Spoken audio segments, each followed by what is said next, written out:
The Open Heavens devotional for today is titled, God is Sovereign. The memory verse is taken from the book of Psalms 115 verse 3. But our God is in the heavens, he hath done whatsoever he had pleased. Bible reading is found in the book of Daniel 4 verse 34 to 37. And at the end of the days I Nebuchadnezzar lifted up mine eyes unto heaven, and mine understanding returned unto me, and I blessed the Most High, and I praised and honored him that liveth for ever, whose dominion is an everlasting dominion, and his kingdom is from generation to generation. And all the inhabitants of the earth are reputed as nothing, and he doeth according to his will in the army of heaven, and among the inhabitants of the earth, and none can stay his hand, or say unto him, What doest thou? At the same time my reason returned unto me, and for the glory of my kingdom, mine honor and brightness returned unto me, and my counsellors and my lords sought unto me, and I was established in my kingdom, and excellent majesty was added unto me. Now I Nebuchadnezzar praise and extol and honor the King of heaven, all whose works are truth, and his ways judgment, and those that walk in pride he is able to abase. The message. The truth about God's absolute sovereignty is seen in our Bible reading today. King Nebuchadnezzar declared, And at the end of the days I Nebuchadnezzar lifted up mine eyes unto heaven, and mine understanding returned unto me.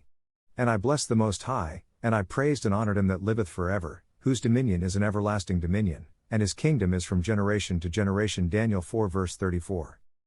Our memory verse confirms this truth about our God who is in heaven and does as he pleases. These scriptures are food for thought for those who would want to live a good life here and in the hereafter. One major lesson here is that God is capable of doing and undoing anything. He can kill and he can make alive. Where then is the bragging of mere mortals who, by a stroke of grace, are placed in privileged positions and begin to behave like the Almighty? King Nebuchadnezzar learnt his lesson the hard way. However, God was gracious to him and he lived to tell the story of the consequence of his pride. King Herod was not as fortunate as Nebuchadnezzar because in his arrogance, an angel of the Lord struck him and he was eaten up by worms before dying. Acts 12 verse 21 to 23. One then wonders why those in authority tend to act as if they have the power of life and death. Some even wrongly allow themselves to be addressed as if they are truly sovereign like the Most High God. This is the reason some of them refuse to allow Christ to reign in their domain. They would do everything possible to obstruct the gospel.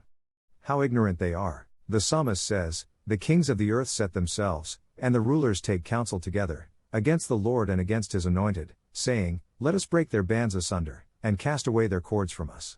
He that sitteth in the heavens shall laugh, the Lord shall have them in derision. Psalm 2, verse 2 to 4. I can attest to the absolute sovereignty of God in every area of life, and that is why I am determined to serve him for the rest of my days. It would be best if you did the same. Action point. Join me to thank the Sovereign Lord for adding another year to my life today. Please pray that I will finish well in the mighty name of